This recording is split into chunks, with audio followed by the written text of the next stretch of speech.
देखिए, इसके पहले हम बता चुके हैं इसके इंट्रोडक्शन में कि रैखिक अवकल समीकरण क्या होता है और इसको करने के कौन कौन से स्टेप होते हैं, कैसे किया जाता है।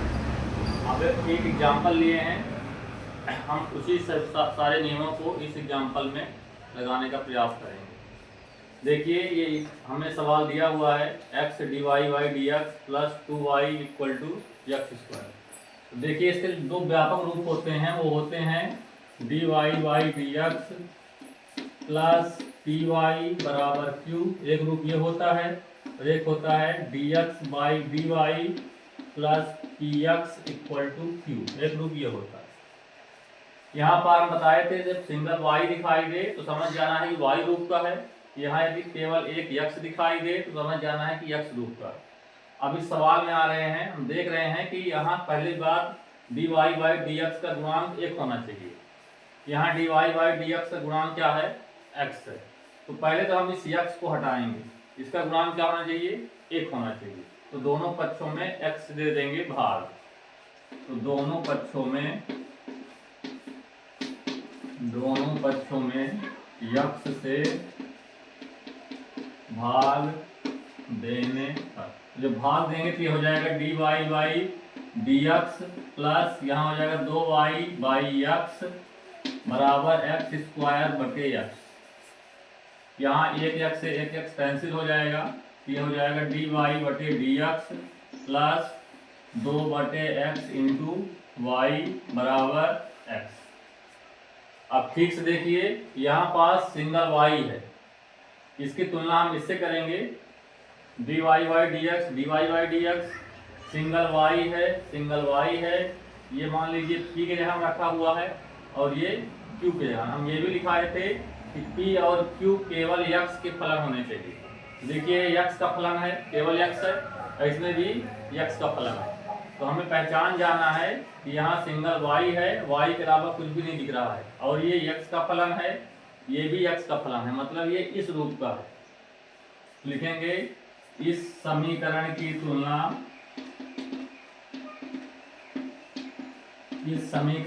तुलना dy by dx plus py बराबर q से करने पर, यहाँ पर हम देख रहे हैं कि p का मान, p के यहाँ क्या लिखा हुआ है, ये 2 बटे x।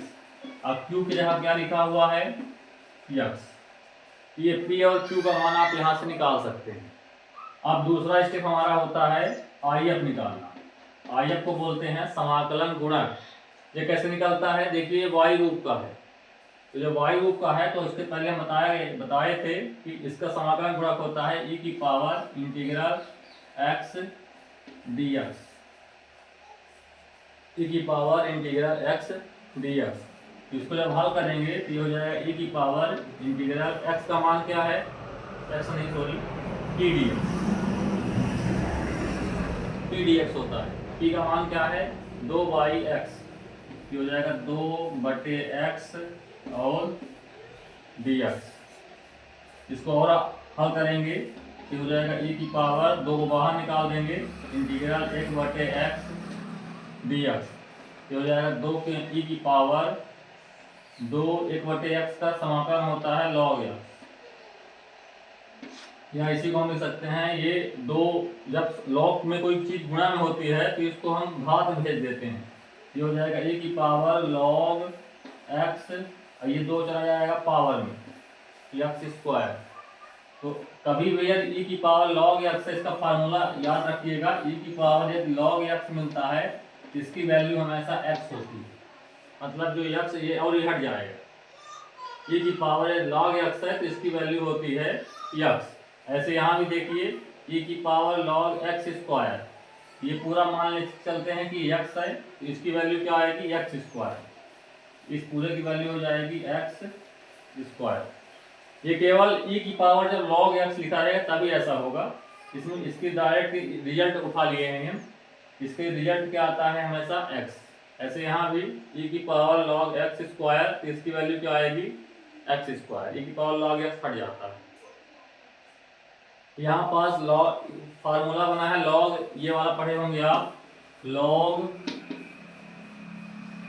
m की पावर n, इसका फार्मूला होता है n log m।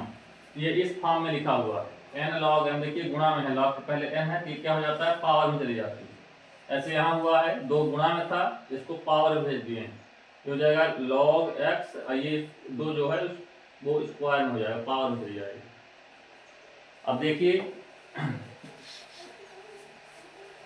ये अब मिल गया आपका IF मिल गया कितना, एक्स स्क्वायर। अब इसका हल कैसे करेंगे, इसका हल के लिए ये x रूप का है, ये y रूप का है। जो y रूप का होता है इसका हल होता है y इंटू IF बराबर समाकलन का चिन्ह फिर q इंटू IF, यहाँ पर हो जाएगा dx प्लस c, ये इसका हल होता है। अब मान रख दीजिए y इंटू IF का मान क्या आया है, एक्स स्क्वायर, ऐसे यहाँ q का मान क्या है, q का मान x है, x इंटू IF का मान एक्स स्क्वायर और dx प्लस c, ये हो जाएगा y इंटू एक्स स्क्वायर, यहाँ से आ जाएगा x cube dx plus c।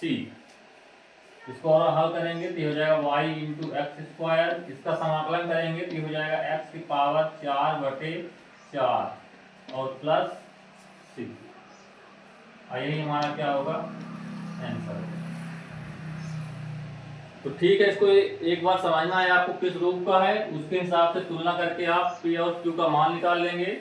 p और q का मान जब मिल जाएगा तो इंटीग्रेटिंग फैक्टर या समाकलन गुणक निकालेंगे। समाकलन गुणक जब x रूप का रहेगा तो इसका समाकलन गुणक होता है e की पावर इंटीग्रल p dx।